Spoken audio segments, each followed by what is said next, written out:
وفي خبر عاجل، شركة فيات بالجزائر تشهد تخفيضات اليوم وتعلن رسميا عن الأسعار الجديدة لسياراتها، ولكن ادعمونا بإعجاب لاستمرار هذه النوعية من الفيديوهات.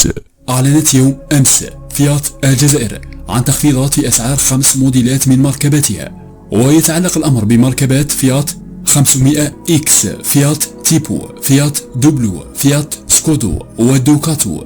وجاءت الأسعار على النحو التالي: فيات 500 إكس ميلتيار 140 حصان ابتداء من 339 مليون سنتيم، تيبو سودان بمحرك 1.6 تورك 110 حصان ابتداء من 295 مليون سنتيم، فيات دوبلو بمحرك 1.6 92 حصان HD ابتداء من 314 مليون سنتيم، فيات سكودو بمحرك 2.0 150 حصان HD ابتداء من 371 مليون سنتيم، فيات دوكاتو بمحرك 2.2 140 حصان HD ابتداء من 397 مليون سنتيم.